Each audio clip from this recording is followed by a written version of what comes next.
La historia nos revela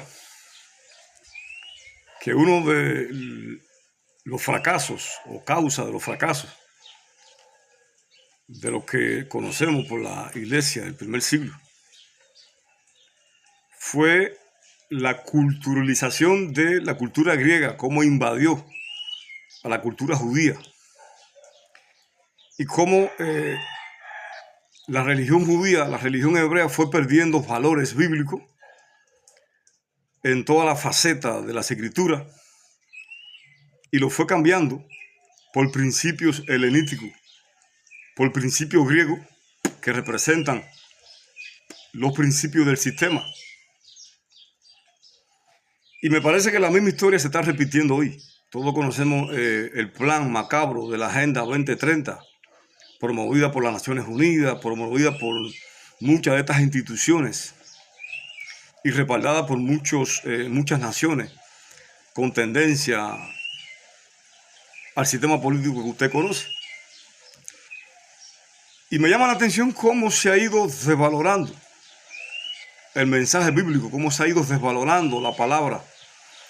Se ha ido quitando la palabra bíblica inspirada, empoderada y revelada por el Espíritu Santo, se ha ido sacando de los púlpitos, se ha ido sacando de los círculos religiosos evangélicos y ha ido predominando más el mensaje filosófico, el mensaje motivacional, el mensaje de la falsa prosperidad, el mensaje del que tú puedes, tú tienes la capacidad, ese mensaje motivacional que lo que inculca es a quitar a Dios de nuestros planes, de nuestros sueños, de nuestros proyectos y a centralizar en lo que podemos hacer con nuestros propios esfuerzos, olvidándonos de lo que dice Efesios capítulo 2, versículo 10, de que somos hechuras suyas en Cristo Jesús y que nosotros, Dios preparó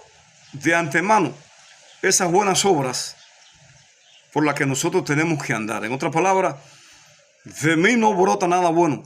Ya esas buenas obras que yo hago, esa multiplicación, ese crecimiento, cualquier buena obra que yo alcance, proviene de Él, por Él y para Él. El Padre ya la preparó en Cristo Jesús. Yo solamente, el Padre me introduce en Cristo, en esas buenas obras, y yo camino por ellas. No, esas obras no salen, no surgen de mí. Y todos estos mensajes diabólicos se han ido inculcando, estableciendo en los púlpitos cristianos de hoy. Y nos olvidamos de lo que dice Juan capítulo 1, de que en el principio era el verbo. Se refiere a la palabra, a Jesús, como el verbo, del griego logo, traducido entre otras cosas, por lógica. La palabra me revela en el Evangelio de Juan que Jesús es la lógica de Dios, Jesús es el entendimiento, Jesús es la sabiduría, Jesús es el conocimiento, la revelación, la iluminación de Dios para nosotros hoy. Pero a nosotros no nos es suficiente con la palabra, sino que hoy se ha establecido más la palabra humana, la palabra institucional, la palabra denominacional están ocupando el lugar de la palabra bíblica. Y cuando me refiero a la palabra denominacional, estoy diciendo que está prevaleciendo por encima de la palabra lo que una institución y su grupo teológico puedan definir como la verdad o como sana doctrina. Y nos olvidamos de que las denominaciones son muchas, pero todas debemos de regirnos por la misma Biblia. Cada quien en su soberbia por refutar lo que aquel dice o piensa que es la verdad, y para que prevalezca en una actitud de arrogancia y de soberbia lo que yo pienso que es la verdad. Y es lo que yo llamo la manipulación y el control de la doctrina bíblica.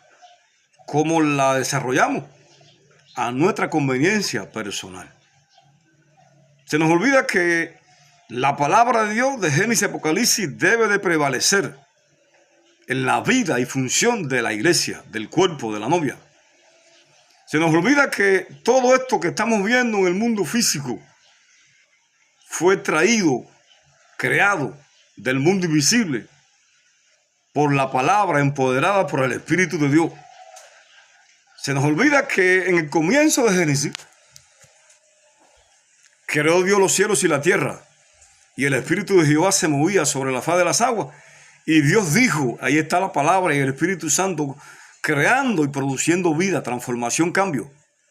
Se nos olvida que fue por el Espíritu Santo y la palabra que Jehová disipó aquel caos, aquel vacío, que Génesis 1, capítulo 2 declara allí.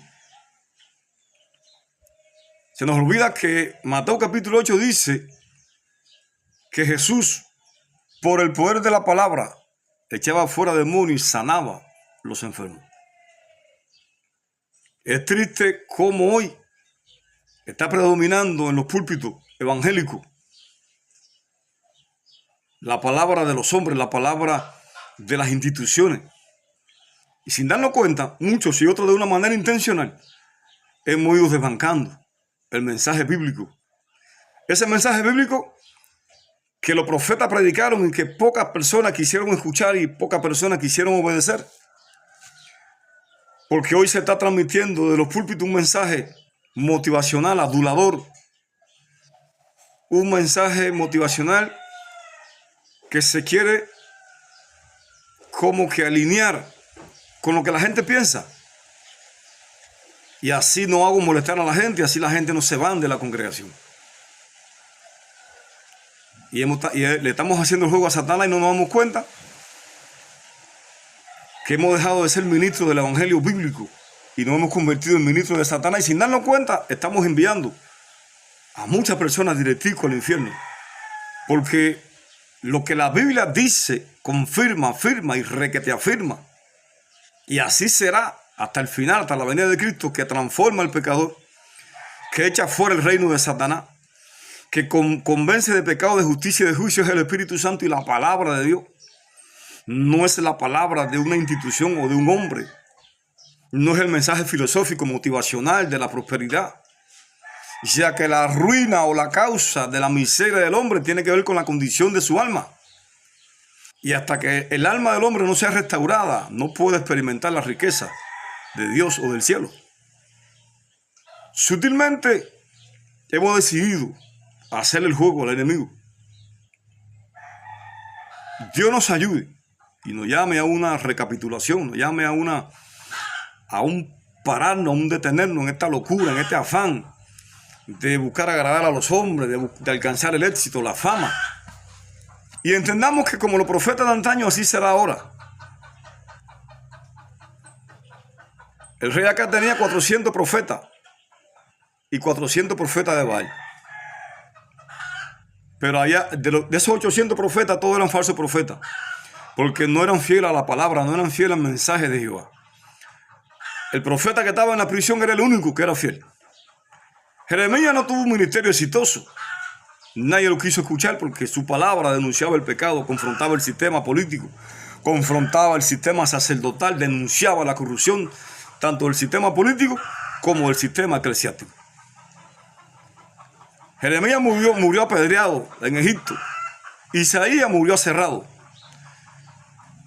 Y ninguno de los profetas bíblicos se puede decir que desde el contexto, desde la expectativa de lo que llamamos éxito hoy, tuvo éxito. Pero desde la expectativa bíblica sí alcanzaron el éxito, porque le fueron fieles a Dios y a su palabra.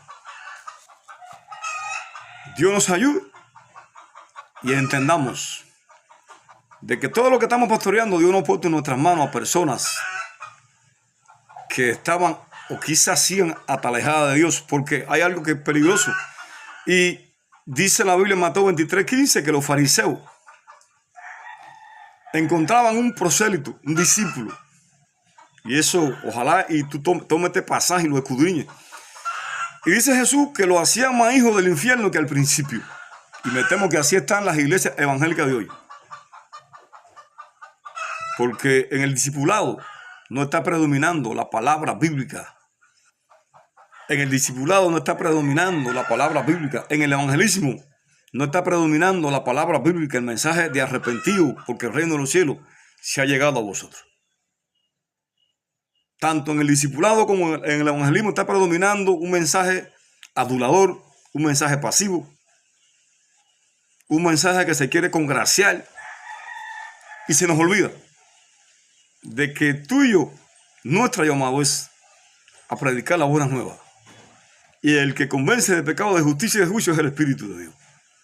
Y el Espíritu de Dios va a respaldar el mensaje evangelístico y el mensaje del discipulado cuando nosotros seamos capaces de quitar nuestra palabra, nuestros mensajes y establezcamos como el centro de nuestro mensaje a Cristo como el mensaje, como el fundamento, como la roca de la eternidad. Gracias y paz, hermano. Bendiciones.